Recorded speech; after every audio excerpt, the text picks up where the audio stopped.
Now, the insights of Jay Martin on our world. Society and politics. The Jay Martin Interview. Welcome to 107 Stream Live. So I'm going to be speaking with James Martin now about the impact of the Police Courts and Sentencing Bill and how that has got people out on the streets. And still at a time of lockdown it was as well. Before March the 29th, it was Lockdown 3, stay at home in the UK, but a whole series of demos erupted. So these now join the anti-lockdown protests that have been going on.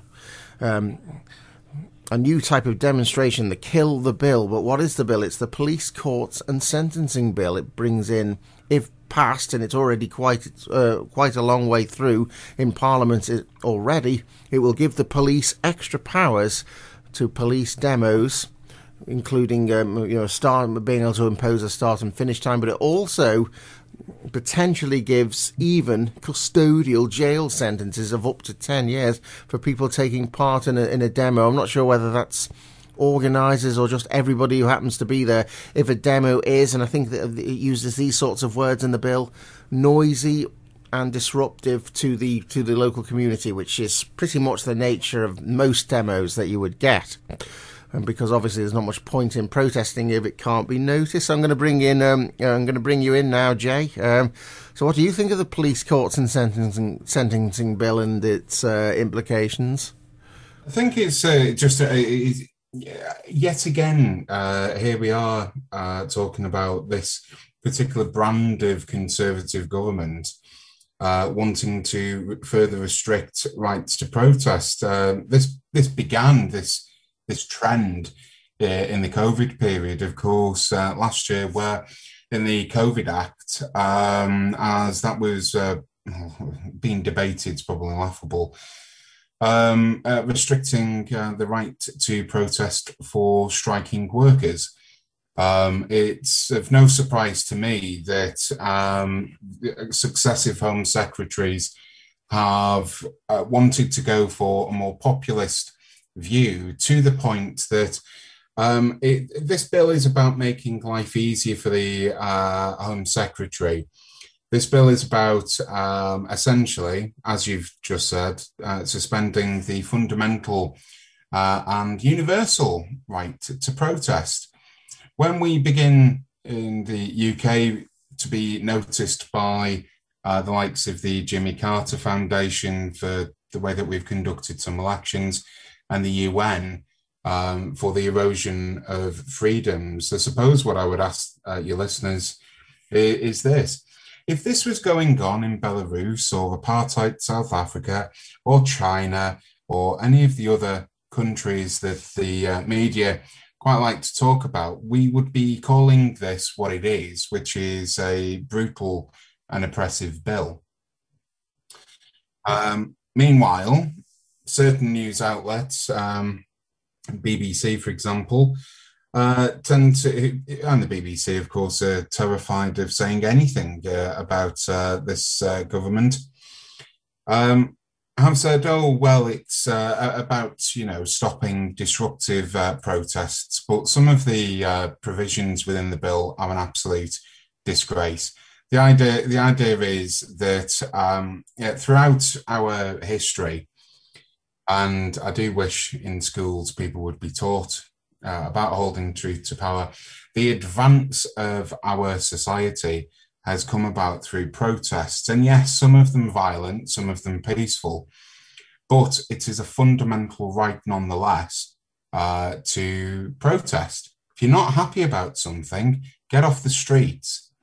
Get onto the street, sorry. Get off your arse. Well, they wanted to get off the streets, yes.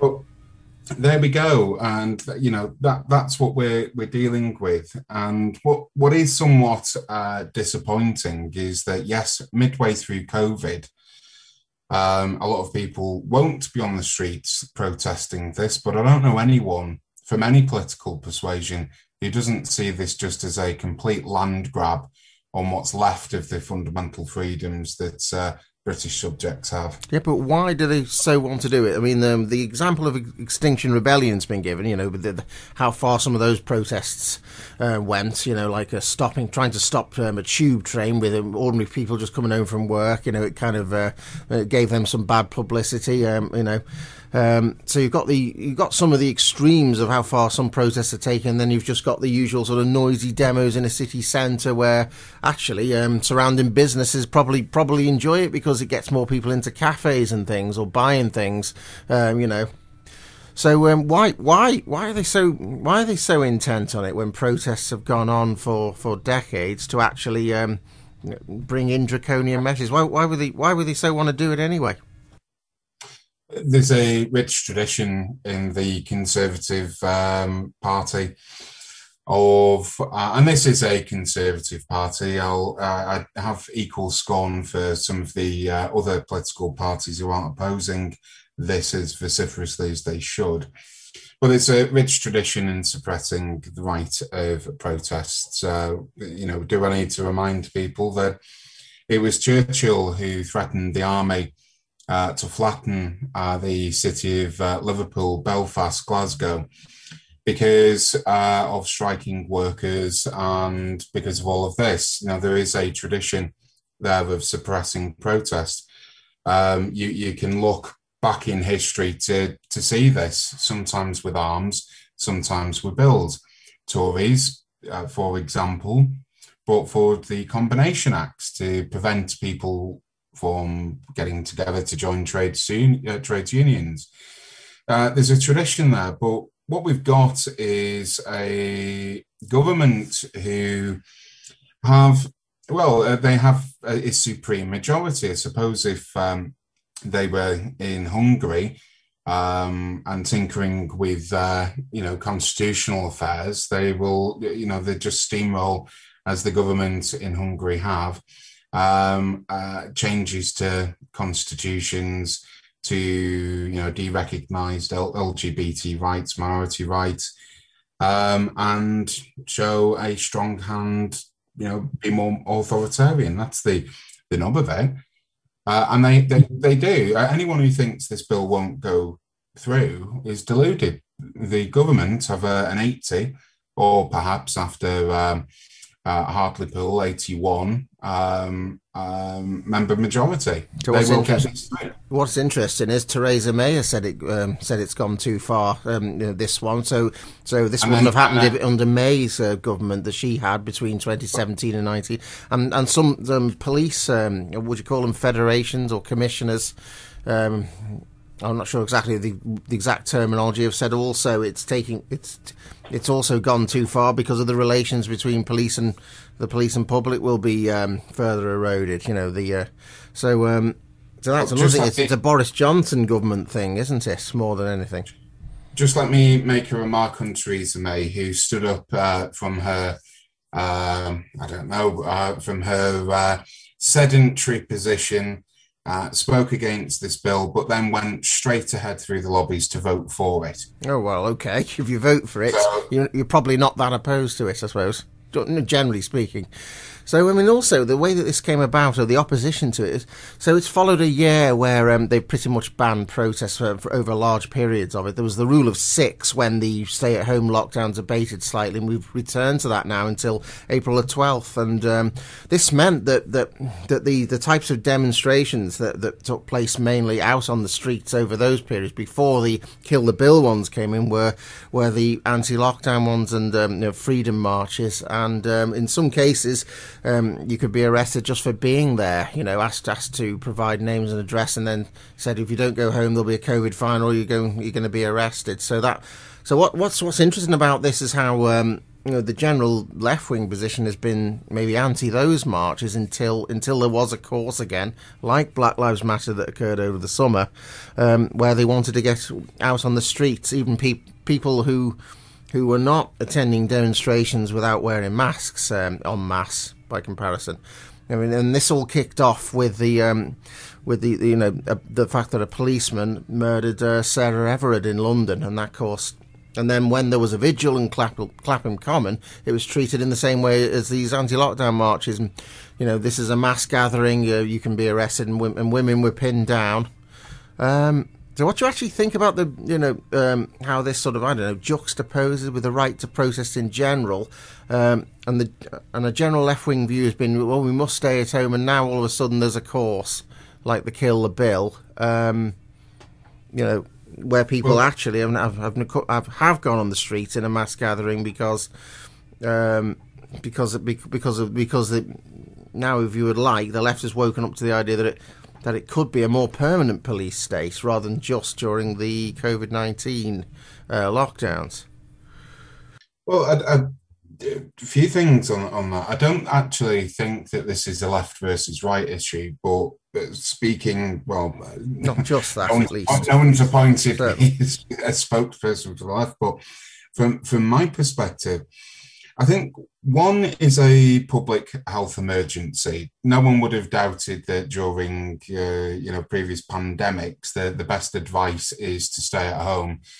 For me personally, someone who's vulnerable due to various health conditions, staying at home and all of that may very well have saved my life. I don't know. One, like I say, being a public health emergency, I would suggest that the left broadly is to look, it's tough, it's difficult, but you should stay at home. I'm not familiar with too many people who have said, it should be rigidly enforced. But there we go. But it has been by the law. It has been by the law because, of course, because you're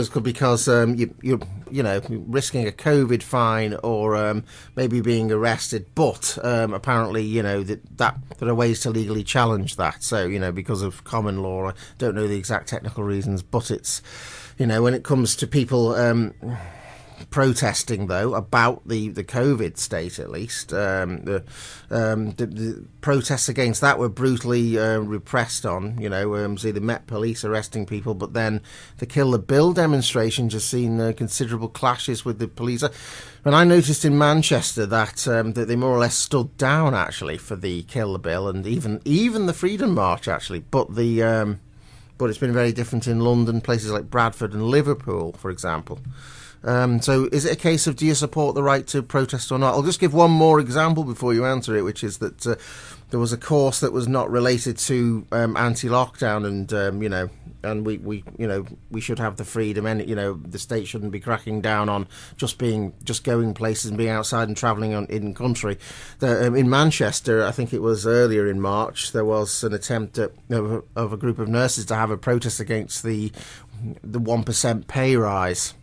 And one of these nurses spoke at a Kill the Bill demonstration on Good Friday to say that she'd got a £10,000 fine for organising that protest. And it was quickly dissolved because there were less than 10 people. And of course, it's often a matter where the police are concerned. If there's hundreds of people, you can't crack down on them all, and arrests and fines come when it starts to disperse. That's something else I've noticed as well. So you're safe in a crowd, sort of thing. Despite the irony of COVID. So the question here is, should the right to protest ever have been suspended, even during a pandemic? Because it's clear that some people wanted to make a point, not just online, during it. Well, I think that when you've got a public health emergency, what you have to do in terms of government is, and I'm not referring to any political sides just for this, but I think when there's a public health emergency in which 200,000 people have died, on top of all of the other things that people die of. We could talk about suicides, and we can talk about all of the other things. I think there is a duty to say no when we're talking about the reduction in the spread of this thing. I believe that yes, there should be rights to not to suspend protest, but to say, hold on a second, this is enforced. I'm not in favour of fines. I'm not sure fines work. They seem to be a tax on, the poor. And really, if there is a large protest of people who, for example, don't want to wear masks, then that is their fundamental right to do so. But again, where do you draw the line between, well, there's a public health emergency and people wanting to exercise their rights? By and large, most people have stayed at home and not obeyed, but have been as sensible as they can be. And people have made individual choices there. So when we're talking about freedoms and lockdowns, the first thing to say is, by and large, a lot of people have made choices themselves through their own free will, whatever that is, whether that's staying in, working from home, not working from home, whatever it is. Both groups, though, they've felt the power of the state now, haven't they? So on both of those sides, and that's what's interesting. First, the Black Lives Matter demos, and now kill the bill. Well, I want to draw a big distinction here, because having read a number of sycophantic, nauseating, didactic headlines and articles and likes of the Guardian, BBC, and all these other things. Let me just say there isn't a fine line between what I've just said, public health emergency, fundamental rights to protest, and what's going on. What's going on is political. Not in terms of COVID. So let's just put on, the left-hand side, the public health emergency. There's a few points that are political, and this is why people are frankly pissed off. So, one, what happened was, and I think that this was deliberate at the time, but if you recall, someone didn't bother going to Specsavers, but instead decided to take a 200+ mile journey to, quote, test their eyesight. Dominic Cummings. Where was the police enforcement with him? Well, I suppose he could have just got a fine, but it depends how, if you go into conspiracy theories, which you might have to do, he might have been let through. There might have been a reason for it, but it does show as well. Oh, okay, hold on. Let's carry with that one. So if it's not Dominic Cummings, then what about Priti Patel, Boris Johnson? What about the whole cabinet who have been going to, super fundraising events for their political party? Meanwhile, people are told, no, you've got to stay in, because if not, you're going to get fined. What we've got here is I wouldn't say emergence, it's already emerged, over centuries, this, but the reality that's hit people is there's clearly a two-tiered legal system. There's one for the working class, and there's another for the ruling class, or capitalists, if you want to take Marxian economic theory. I suppose it's also true, but it's also true that the BBC, the projects resumed, the Premiership football, Premier League's resumed. So really, a lot of things involving travel across the country started to pick up. And when it came to lockdowns 2 and 3, a lot of travel was still going on, but also amongst the public. It did feel like it was not as strict as the first one. People were still going about doing things a lot more. I know what we've seen is bread and circuses. It's the assumption, and you see it every time Johnson's on TV, the assumption that pubs, the working class are effectively just, drink-obsessed alcoholics who enjoy drinking, smoking and gambling. That's it, to paraphrase Churchill again. What we've got, like I say, just want to draw some really big dividing lines. On the one hand, a public health emergency where no one should have their right to protest removed. End of story. One is a public health emergency where advice, guidance, and if need be, right, we're going to take you back home, whatever. There shouldn't be fines, nor should there be brutal, repressive clampdowns, as we have seen on TV screens, online, Twitter, Facebook, and what have you, when people have exercised their right to protest. What we've got, again, on the other side, though, is very much political. Dominic Cummings, I've mentioned Priti Patel, Johnson, go find the list. But the political side to this is where people are increasingly hitting the streets, is not the health emergency, but the fundamental rights that people have fought for many, many decades and centuries, which is the right to protest. This isn't a right to be infected by a virus or, I don't want to wear a mask.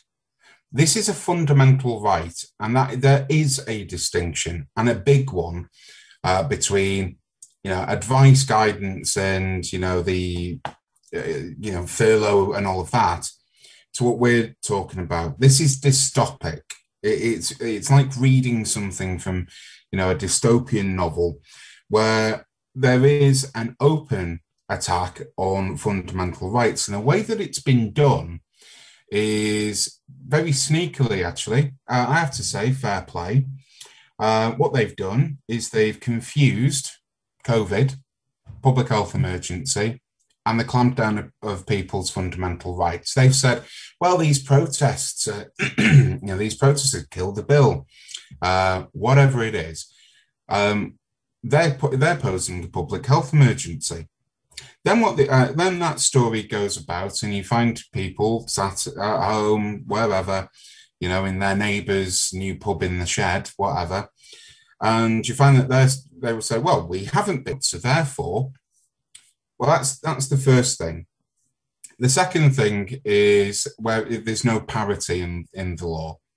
I'm tired of constantly looking at, so the government is allowed to give $1 billion to their mates for apps that don't work, companies that fall and fold, all of this, friends of the government, load of funding. Meanwhile, no support for the people, two-tier legal system, two-tier system of giving money to where it's needed. What's coupled then, so whilst all of this corruption's going on behind the scenes, and some of it pretty openly, they're then beginning to clamp down, the people might hit the streets.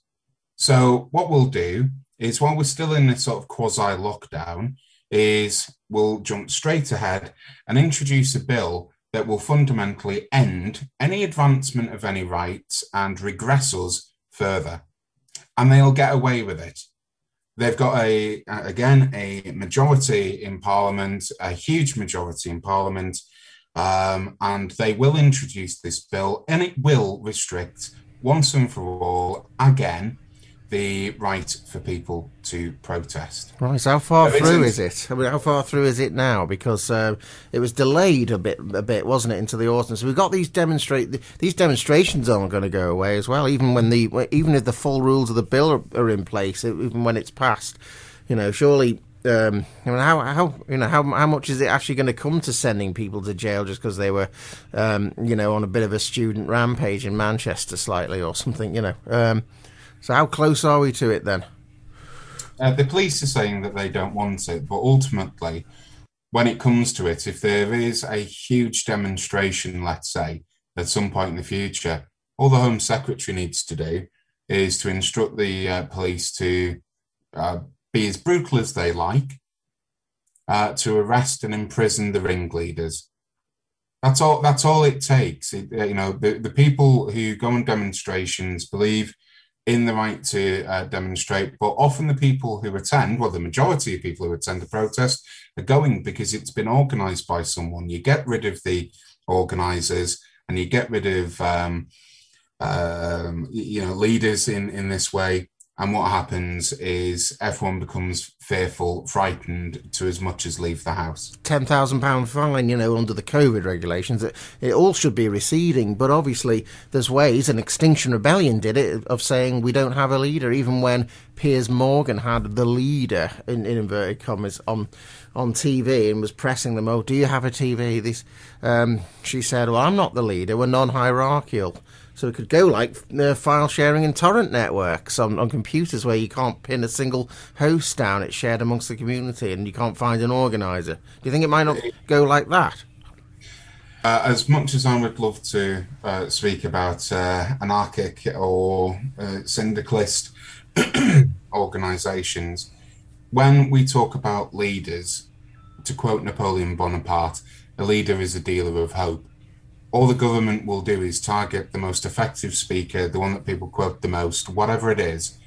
It'll be a shutdown of social media, and then it'll be quietly into prison you go. What's interesting about that is that the big tech companies, Facebook and Google and Twitter, they're the ones now, and they're imposing more restrictions on what you can say. And what's interesting about, well, say, anti-lockdown demos particularly, and probably Kill the Bill, is more organisation happens on new platforms such as Telegram, and they've taken now to underground platforms that presumably the government won't be able to control in organising, say, demos, if Facebook and Google become a place you can't do it. Well, there will always be underground organising tools, of course, and from the trade union movement, we've organised in any way we can over our lifetimes. This bill, by the way, to answer your question before it comes back, I think it's in June for the debate. But either way, whatever happens with the bill, like I say, I solidly predict that this will end up as law. The fact that it's been introduced should deeply offend. I mean, here we've got a government who introduced the teaching of British values into school. And the first one was, democracy, rule of law. At what point do we go, well, this is complete hypocrisy? What do you mean rule of law? Most of the laws that are there to protect you, well, firstly, they're a minimum. But the laws that are there to protect you, what few of them remain, have been hard fought by. And I can imagine I can imagine a lot of people spinning in their graves, drilling to Norway at this point, spinning that rapidly because of what this government has introduced. Wow. We're going to assume that they must expect a lot of trouble, because there's already been almost weekly demonstrations in Bristol, London, Manchester, etc., Liverpool. If this goes through, that's not going to quieten down, so they're going to create more trouble by doing this, that the trouble it wouldn't have had if they hadn't done it. Surely the government know that there's going to be a lot more demonstrations, ironically, as a result of it, and that's another reason why have they chosen this path, because they know that how opposed a lot of people are to it. Well, let's have a look at what problems are coming down the line for this government in terms of protest and. We were speaking. It was about 2-3 years ago. And I made a warning that Brexit is going to rip open a number of divisions, worse than the sort of, Remainer.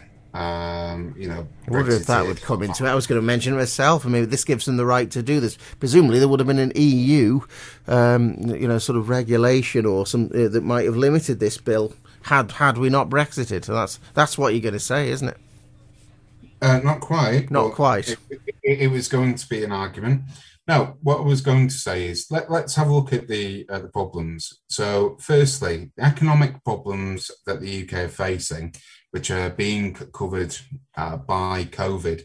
We're seeing employers close, relocate. We're seeing all of that.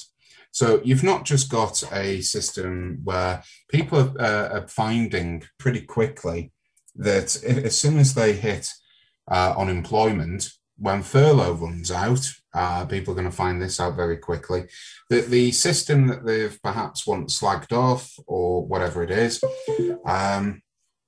isn't actually as generous as the media report. Secondly, look at what's happening in Northern Ireland. That was what I was referring to, Michael, with I'd said, look, it's going to rip open the wounds in Northern Ireland. And here we are this weekend. I'm sure it's got national coverage. Oh, wait, no, it's not. But it is being reported around the world of massive violence in the north of Ireland due to, are you pro-UK, pro-Ireland, the usual arguments, then amplified by religious differences and what have you. Again, this was the fragile peace there has been pissed on by this government, and we're seeing protests there. Anyone who thinks for a minute that Scotland isn't going to separate from the UK, I'd have a good look. We're already seeing I said it once as a bit of a joke, the return to the heptarchy, but we've already got the Northern Independence Party, wanting to restore Northumbria. Well, yes, they're a new thing, aren't they? That's just come out because of the left wing view in the north would be particularly that it's not represented by Westminster in the north. Then you've had really under the COVID situation, Wales and Scotland has felt like, whatever you think of this, has felt like they have been run as independent countries almost all but in name and actual law, with different rules over the pandemic to that of England. So we've had that already. So the economic political turbulence that we haven't seen yet is, for me, one of the drivers. They're hoping by suppressing protests that they will get rid of them. They won't. It will amplify. That's what I said before. That there'll be even more on the street. So I don't know what if they just literally wanted to make Manchester, for example, a nice quiet place to have your cup of coffee in Starbucks and enjoy the tranquil surroundings of the city centre without a load of people going all cops up, duds, if they want to achieve that in Manchester and London, it's surely going to do the opposite. It's going to inflame things more. All I would be saying if I ran a protest, which I have done before, would be, look at the savage cuts to the police. If you think that the entire UK police force could contain the population of a city, you've got another thing coming. So when that happens, or perhaps if that happens, what's the government's next step? Deploy the army? Well, they are actually. I've just seen that there's a proposal to cut the army numbers down by several thousand. Forget the exact figures, but it's something like 82,000 down to 76,000 or something like that. But don't quote me on it, or But so it also comes at a time when actually the Conservative government first a while back they cut the numbers of police and then they've cut the numbers of the army. Admittedly, they've said. They put some extra funding in and some extra police numbers in later on in this pandemic, presumably to police the restrictions. They said an extra £30 million of Home Office funding was given from January of 21, for example. But it's still there was still a cut in the overall number of police numbers. So some of them may feel that it's getting harder to police, actually, and if there's going to be an increasingly hostile public, because you're looking at, well, actually, the scenes in Manchester were very, very hostile towards the police. So, that's because they perceive to be the ones literally looking at the government in the face right in front of them, but they're just the ones that have to police these things that have been passed to them. So People I tend to believe that people get the governments they deserve. Um, how anyone could consider these lot is totally beyond me. If you look at Hong Kong, for example, where the UK government has been exceptionally critical of China, and quite rightly, I should argue, criticizing the clampdowns, the restriction of the right to protest in Hong Kong. From a Chinese perspective, I think it's a little bit hypocritical when you're proposing doing the same in your own country. Well, I mean, so we are seeing things that are kind of similar to that. And do you think, therefore, as well? And do you think so? This comes really as the lockdown restrictions get eased, and they say that the roadmap so far it's actually not been deviated from so far. Do you think we're going to get completely out of those restrictions as well? As they say, because actually there's been some scepticism there that maybe there'll be a reason to bring them back in and so on. So that comes with these police courts and sentencing bill as well. How far will we see a dropping of some of the more draconian regulations that have existed through the COVID crisis? Well, for that, I think yes. So that's a simple one. Probably doesn't require a 5-minute answer or anything, does it? But obviously, if you're on the side of some of the people who spoke to at an anti-lockdown march, for example, they seem resolutely sceptical that actually things would be dropped, because maybe citing that we were in a third lockdown a year later. But of course, the way it looks from the most obvious sort of mainstream media perspective is, this will be the last ever one. We really will be getting out of it. Also, the vaccines are supposedly working at the moment, so there should be no reason to return to those restrictions following April 12, May 17, etc., where it gets gradually eased. I'll offer a caveat. With coronaviruses, generally, the instance rate and the infection rate decreases during summertime. We might see another increase of a variant in winter, but for COVID, at least, I think we're over the worst. Well, yeah, that means, especially if the vaccines really are as effective as they say, that should actually mean there's not going to be a really big third wave, except for, and you're in France right now. They've been apparently doing it slower in some European countries, probably including France, and therefore they're talking about the risk of variants. And you're still in more restrictions. I don't know if your department is one of them that's back in lockdown. Are you back in lockdown? Because I know that Germany was back in stay-at-home lockdown over Easter weekend. So what's it like for you in France? I think Paris was. The entirety of France is in a sort of lockdown. So there's a curfew in place after 7 o'clock. Still there right now in April. Right now. So yeah, just to date the interview, 7th of April. There's a curfew from 7 o'clock, and if you're wanting to, you can't travel between departments. And again, departments are a bit like counties. You can't travel between departments. There's restrictions on international travel, obviously, unless you're having to return home for whatever reason. You can't travel more than 10 kilometers. You can still go out and walk outside of curfew and all of this. But I just wanted to juxtapose what's going on in Europe because, speak about France. France has resisted going into lockdown and the number of cases has skyrocketed, as has the number of mortalities. So when you just compare the effectiveness of a general lockdown versus no lockdown, even by restricting basically like the tier system in the UK, it does have an effect. And it hasn't, look, even in the UK, I was reading that the number of sick days, non-COVID sick days per year has dropped to the lowest ever on record. I think it was 0.9 days lost, as employers call it, for general sickness in the past year. We are going to see a massive spike, in my view, of other illnesses, colds, chest infections, things like this, because we have broadly been locked down, and our immune systems have, well, had it easier, with the exception of obviously for COVID.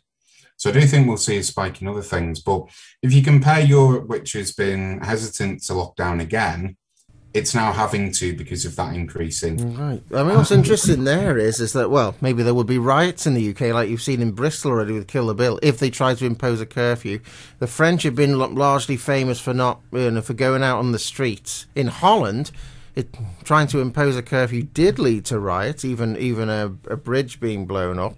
Why would at least elements of French society be so tolerant of it? Because I imagine that would be a big kick-off in the UK. They haven't gone so far as to have an actual curfew in the evening, which feels very restrictive.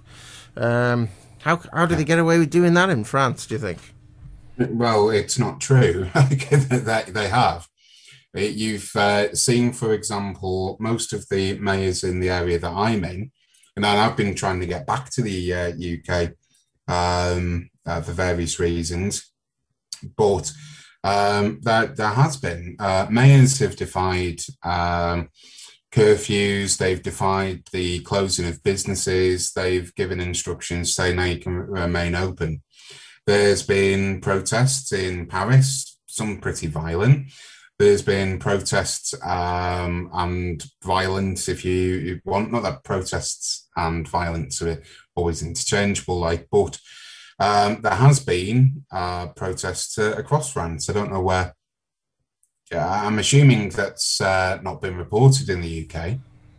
Well, yeah, you might have to look at outlets like RT and France 24. I mean, their main, France 24 is quite mainstream. RT does like to criticise the UK if it can, or have anything that will show that.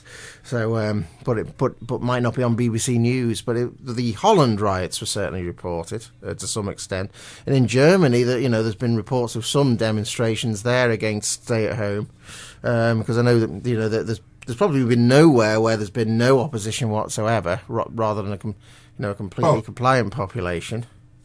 Give you an example of some of the protests just in the past few weeks. So there's this police bill which made it, they tend to make it illegal for filming police officers. In France, yes, they were trying to bring that in. Yeah, well, that stalled relatively. Due to mass protest. Farmers are after fair income and increasing wages, and they hit the street, on Friday. It's the 2nd of April. There's continuing protests around the introduction of a Islamophobia bill. France is very much still protesting. A lot of people are furious at the political situation where it looks like a fascist in Le Pen is going to become the president next spring. Or they've got yet again a choice between a right-wing president and a far right-wing actual Nazi. That's the family, I should say. Le Pen's sister, who seems to be quite fond of particular flags, perhaps if you... But not the EU one, I assume. Not that one. Oh, no, a flag that spawned, I suppose, the birth of the EU, but have a look at her tattoos. Invite your listeners to pay close attention to that. So, no, it's not true that there's been France is sedate, far from it. Well, how much trouble would you get into if you drove your car then to Paris through the departments? You were found to be there, or you broke curfew, or how much are they actually enforcing it? We know what happened here. That they tried to take your name and address for a COVID fine. Hard to avoid if you do get stopped in the car, but although it doesn't really seem to happen that much, or didn't. So in France, if people are determined they're not going to be locked down, how much would how much would they enforce it?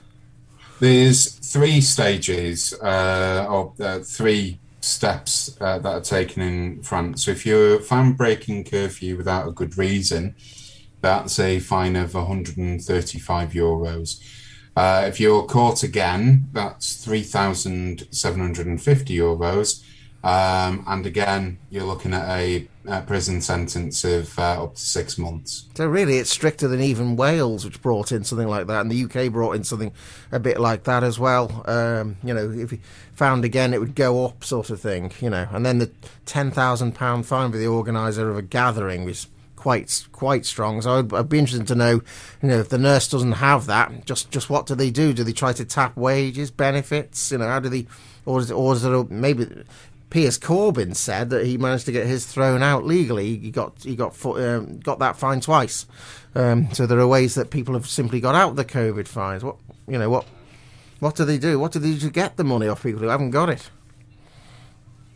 Well, that's one of the difficulties that people have. I'm not familiar with how many court cases there've been. I can say that there's been, since the introduction of curfew, there's been about 21,000 people fined, arrested. I'm aware of 2 people who've been issued with a prison sentence, but I'm not familiar with so many individual cases like that. What would happen if you can't afford it? Well, they're on the spot fines. To the police station you go.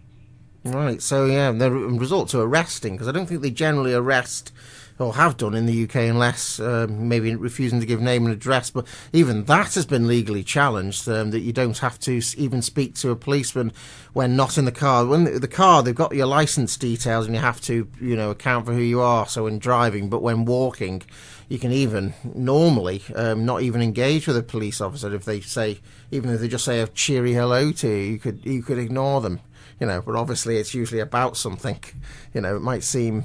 So that means that they wouldn't have the power to give a COVID fine, because you wouldn't have to surrender names and address, but they still have resorted to arresting some people who, or threatening that if they wouldn't hand over who they are and name and address. But that's what's interesting there, how much power do they really have over this in the first place? Well, by and large, most of the population are abiding by the restrictions. It is understood. I mean, I hate to say this, sorry for any French listeners, but the French are hypochondriacs, really. I have to say, there's a pill for everything. One of the, how can I put this without causing a diplomatic incident?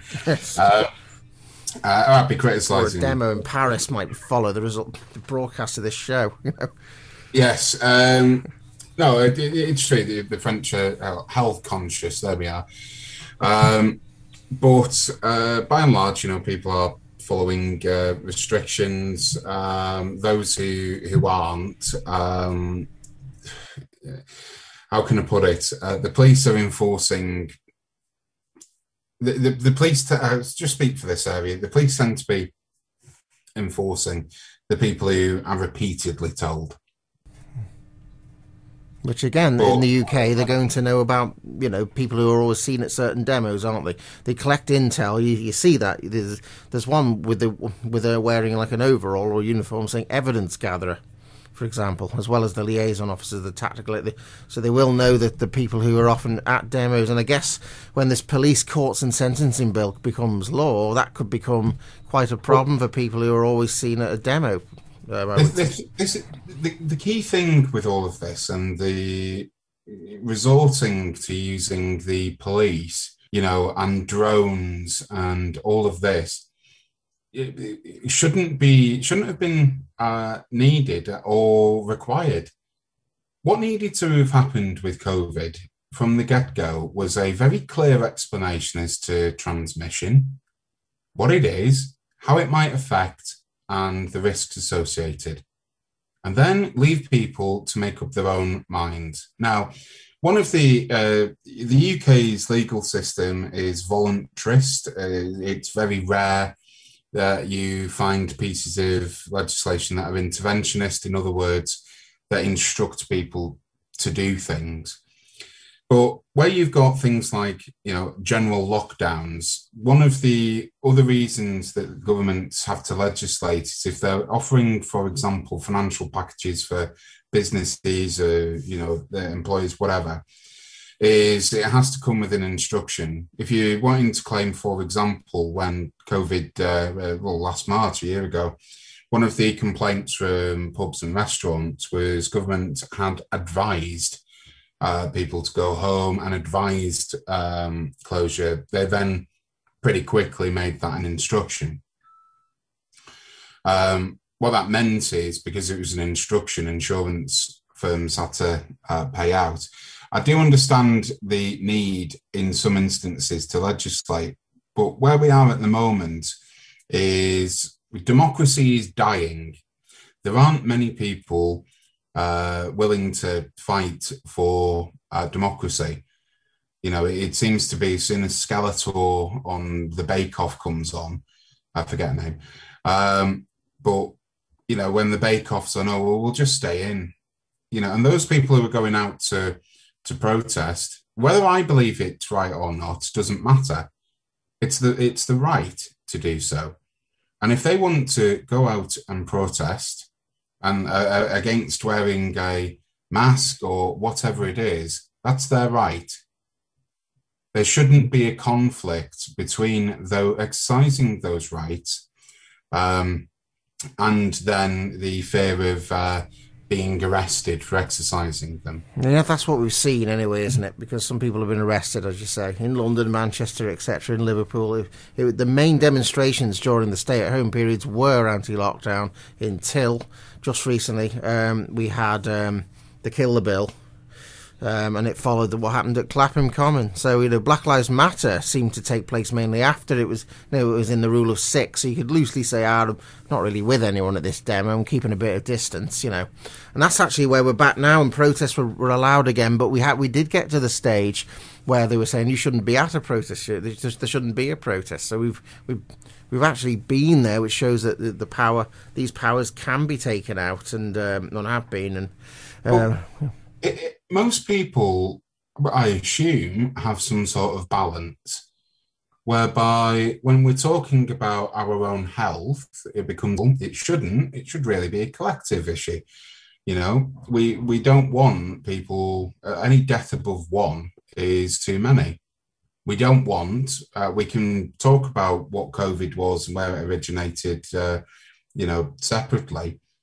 But for the time being, there is a virus that is affecting people massively. So what they've found is that outside gatherings may be less important for it, just because you need a bit of time, maybe over 15 minutes inside with the air not being circulated, and that's possibly why spikes were not either related to people gathering at a beach, where they weren't really gathering, but just lots of people on a beach, or even in protests where you don't get the sustained close contact, actually, despite there being a big group of people. So that's just what they've managed to find out about it over time. Again, what this is around honesty. Where we are at the moment is, the aerosol nature of transmission, which is not guided government advice. It's been this droplet stuff.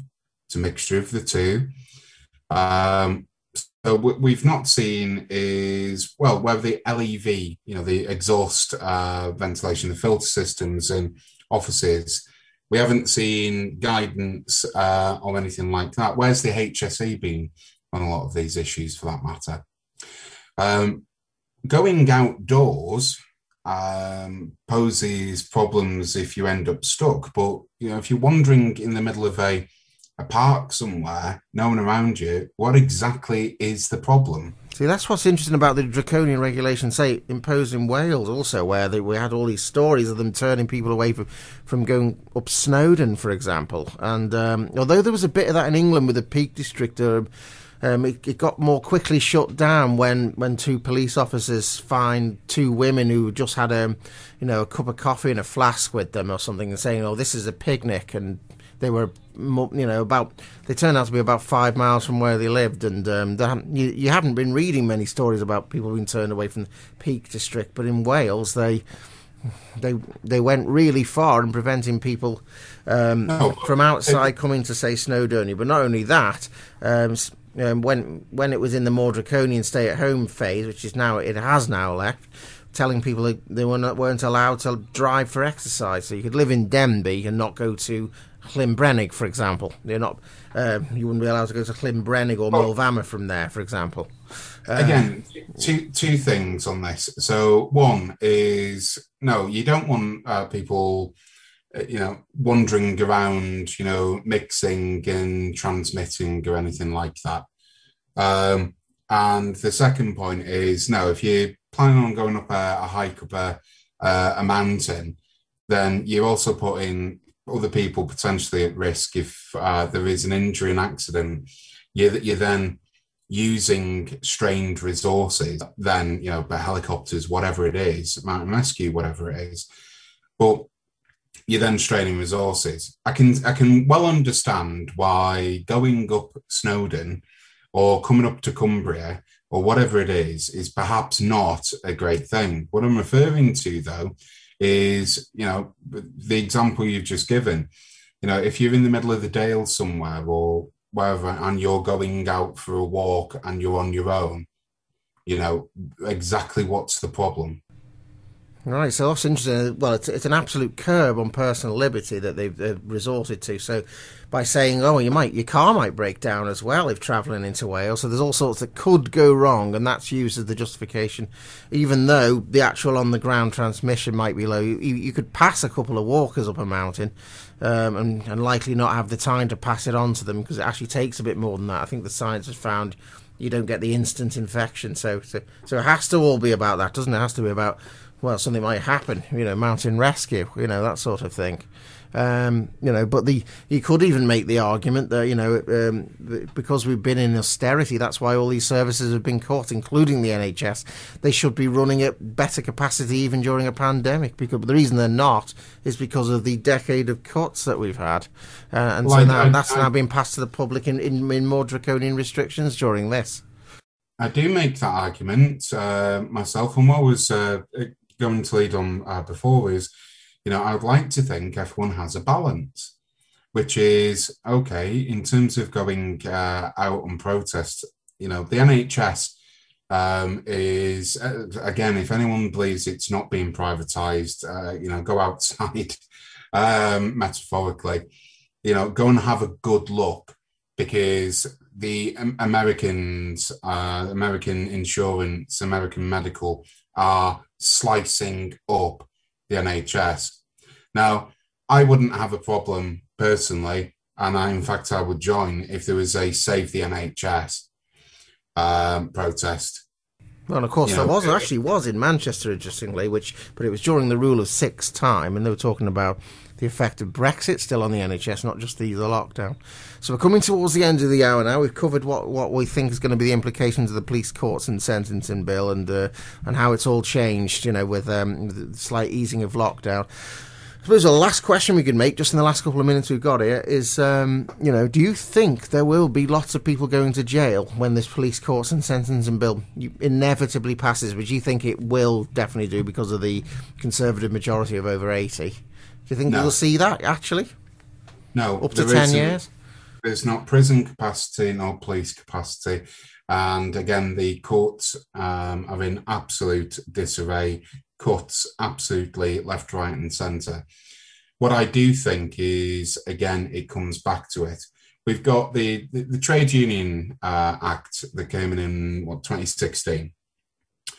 There now has to be an identifiable person on any picket, people who get arrested. Like Ricky Tomlinson and his Shrewsbury 24, he's just been exonerated for that recently. So now we're talking about... Yeah. You read my mind. Ricky Tomlinson, who became a political prisoner, quote, by the way, that's not an opinion, that's a quote, who was a political prisoner for organising strikes against McAlpine, who had the full force of the state against him. Now, that is what I'm referring to. When we look at this bill, no, I don't. You don't need to arrest everyone. What you do is you arrest the so-called ringleaders. You call them the enemy within, and it will be to rapturous applause. You have a media who's skewed, so skewed towards government. I've never seen anything quite like it.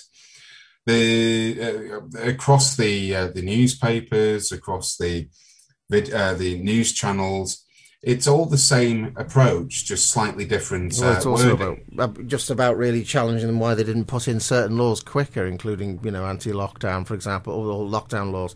Now we'll have one last thing I wanted to mention: the BBC, which seems a little bit suspicious. So never mind the news coverage, which they say might be. There's actually been more people from the Conservative Party who've been put into positions there as well, and also Paul Dacre, who used to be the Daily Mail editor, has been put into Ofcom now, hasn't he? So what seemed a little bit suspicious is the tirade on left-wing comedy against left-wing biased comedy. They've cancelled the MASH report, just recently, haven't they? So, I mean, is that a political decision, do you think, rather than it being a decision about how well the show was doing, Is that the truth, or did you hear it on the BBC? Of course it is. Anyone who doesn't think the way that the government thinks is increasingly being referred to as the enemy within. A society that attacks humour isn't a society. Well, we talked about that, though, didn't we? About when Little Britain Can Fly With Me was removed and so on, following Black Lives Matter, but also this now an assault on a left wing supposedly biased show. MASH report is the opposite way, but it's a suppression also of humour. The government, we can't laugh at the government. If you go back. And the US had a few attempts with that. It caused it a few problems in its infancy. But where you've got, there are comedians out there who cause genuine offence, and there are programs that cause genuine offence. What we're talking about here isn't the offence. What we're talking about is, well, let's look at comedy. I firmly believe that one of the reasons didn't take a hold in the 30s, it is today, is because people laughed at Mosley and his little mustache and his little black wearing friends and laughed at him. And therefore it was never taken seriously. And the other side of this is much, much more dangerous than even a proposed act. You see, if you have a look at some of the genuinely funny Monty Python, you could go with Nothing 9 O'Clock News, you could go with even Have I Got News For You at one point. Mock the Week was once funny. Was once funny. Oh God! Today you've just got the load of smug people who laugh at their own jokes. It's pathetic. But if you look at it, it was because there wasn't a restriction in terms of policy. There was a restriction in terms of morality about what was said. No one would have thought it appropriate for blackface in times gone by. Again, this isn't what we're referring to, but where there is a policy of restricting a political view or a particular slant on things in favor of a single group think, that's not equality, or is it defending it? Again, equality isn't about treating everyone the same. That's fascism. It's about giving everyone a level playing field. And when you've got this attack on, in Scotland, for example, this, right to be offended bill, basically, which means that if someone feels some form of offence by what you've said, it's off to court you go. That's not a civilized society. That's a fascist one, or at least the beginnings of it. Yes, well, we're Well, seeing this now, even whatever you think of Donald Trump. The decision was took by Twitter to completely remove his account.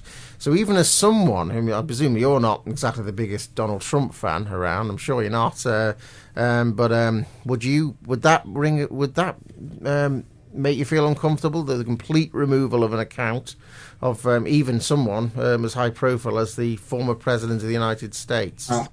You don't need to go that high profile. The number of left-wing activists having their social media accounts shut down. Ultimately, my view on the social media side of it is, well, Twitter is a company and its users are essentially customers. If it wants to ban a particular person from using it, that's up to them. It's a bit of a get out, though, isn't it? Because the size of Twitter and Facebook, for example, these can be these are private companies, therefore they could do what you like. I could lose my account in the time it to make a cup of tea, and it's their site. But at the same time, it means that with all the content that the people around the world put on there, there's no democracy, there's no accountability.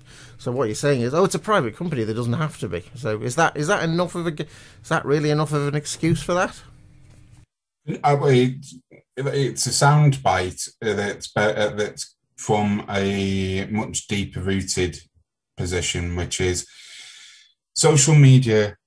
And the initial ideas was that it would bring us together. It's not. It's ripping society apart. Oh yes, it's creating these a chasm of echo chambers and division. You're in this camp or this, and if you're not, then you're out. Yes, and not when I use the term fascist, it's not because I don't agree with someone. It's because if I use the term fascist, it's because there's enough evidence to say that they are. Yeah. Social media is ripping us apart, and the perspective I take is very simple. Messenger apps, from your text message to Facebook, I haven't got too much of an issue with that.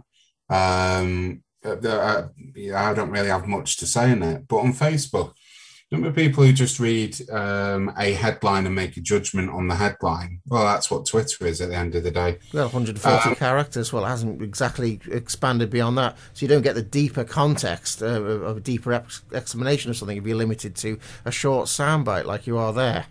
My view on Facebook is it should either. And I'm glad to say that the next generation who are coming through, the Star Trek reference there, are not using it. The death of Facebook might actually help our society. Well, if you don't want Facebook to collapse, my other suggestion would be, well, in which case you're allowed to post twice a day. That's it. That might not be much use for some uses of it. So I'll just get back to the BBC again. Do you think the cancellation of the MASH report was a political rather than, shall we say, ratings or other reasons they would tell you it was, decision?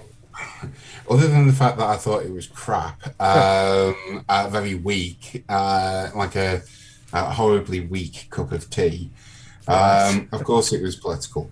Yes. So in other words, what's interesting is they could be picked up by another platform. They haven't been so far. E.g. Netflix could go to them and say, why don't you make Series 5 here? Well, it doesn't seem to have happened so far. But look, I've always defended not BBC News. I think BBC News is a joke. But the BBC traditionally have produced some incredible outputs, whether it's Attenborough, Monty Python, as I say, whatever, Doctor Who, if you're into that. But anyway, the idea of the BBC away from news is sound, but we don't have a BBC. Look, they've just shut down BBC 4. Well, they're on that. They're going to make it an archive-only channel, which, if you look through the schedules, it's nearly there. Talking about documentaries used to be commissioned for BBC 4, and you don't really see that anymore. No. Yeah. And that's, again, this is a concerted attempt. to destroy basically the BBC and turn it into some sort of pay model. You can argue, oh well, the TV license and whatever else, but by and large, yeah, what we've seen really since New Labour, the whitewash, and all of that following David Kelly and the Hutton inquiry and what have you, has been a step-by-step removal of people from a political persuasion. So even then, when at least you had dead ringers during the noughties, though, which took aim at the New Labour politicians, only in a fun way, perhaps not in a deeply more satirical way, obviously. But I even thought it was suspicious that we didn't get that sort of impressionism carrying on into the tens of the coalition, wondering whether they'd wound it down and you couldn't take aim at the government anymore on the BBC. I mean, I know Have I Got News for You should be doing that. I mean, that's still on the air. You know, are we seeing the death of any political satire on a mainstream channel? Up. Well, the government... Yeah, that's it. That seems to be it then, and I don't know. What the government seems to be obsessed with is shutting down, any dissent. Which can just be a mental, when you just think, even if you think Ian Duncan Smith seems a bit of an idiot and having a bit of a laugh.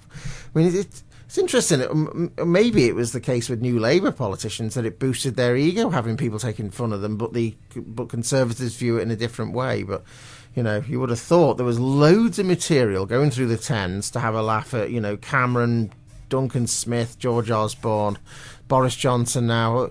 I think the only thing we've seen, and I didn't think it was very good, to be honest, was the Spit and Image series on Netflix. Not Netflix. It was exclusive to BritBox. You didn't have to pay to get it. But we've not seen, not just not holding them to account, but also having them there so we can have a laugh at them and have a bit of satire as well. Well, the thing is, satire is dead. I mean, you can argue that, well, what's the point in satire? Have you seen the state of the world? But satire is incredibly useful. It's a very ancient form of humour.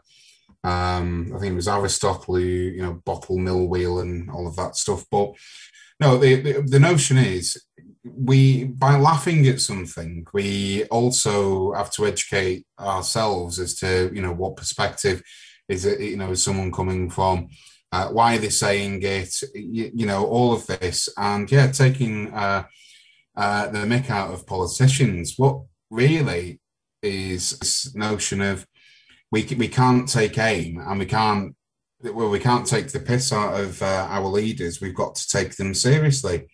I mean, for example, Keir Starmer, and for those listeners who aren't familiar with who he is, well, neither's a lot of people. All right, the current leader of the Labour Party? I wonder who he is. Yeah, he's basically someone who just agrees with the government. When he expressed how frustrated he was with being called Keith, well, there you go. That's basically social media now. Well, it's Keith. Nobody would say something like that on TV in favour of, upsetting someone. What I'm saying is we shouldn't have a situation where there is a right not to be offended. We shouldn't be going down that line. Yes, people will say things that we find offensive, and we've got various options. Then if we're offended, we attack, we don't get bitter, we get better. We do all of that. We organise around it. What we don't do is fundamentally shut down the right of freedom of speech. Freedom of speech and of expression, in my view, is as simple as this. Everyone has it, unless your belief is that you should remove a group or someone's right to freedom of expression. And if you hold that view, you don't have freedom of expression. Well, if you're a commissioning editor at the BBC or somebody's been leaned on to get rid of the match report, you're removing... Yeah, obviously, if the decision was motivated by anything other than how well the show was performing, obviously. Well, perhaps some northern comedians might be given a bit of limelight as well. Again, you're talking about north-south divide. I can't, for the life of me, fathom how or why Miranda is funny, but apparently in the South she is, it seems to be. Well, it's subjective, I suppose, as well. If you warm and if you can relate to a character. Actually, there's a lot of single women, aren't there? For example, or people who are single can't find somebody, and then the social awkwardness. But of course, this is all comedy that's away from politics. So as well, because BBC has previously had quite a strong tradition of at least having quite a lot of political humour as well as everyday humour. Yeah, that's it. And, from Frankie Boyle to Not the 9 o'clock news, there has always been a balance, which is, yes, the government of the day, the opposition, open, fair, really. Not for vile attacks, not for personal and private abuse, as we see on Twitter and Facebook, but if there's a comedian who wants to poon a policy or some comment that's been said, then go for it. That should make that politician improve their game. But it's lazy. Where you've got institutions that don't hold truth to power, governments get away with it. That's the reason why the NHS doesn't exist. It's a label. That's the reason why mass levels of corruption in the UK, bungs to mates, all the rest of it, and why it is that in upcoming elections, turnout will be catastrophic. Okay, I'll leave you on those thoughts then. We're just getting up to 4 o'clock on the first broadcast, and that's your thoughts on everything then that we've been going through. So, lockdown easing slightly, where the Kill the Bill demonstrations and the where that bill's going to, police courts and sentencing bill is going to take us, and all that. Thank you, James Martin. That was the insights of Jay Martin on our world. Society and politics. The Jay Martin interview.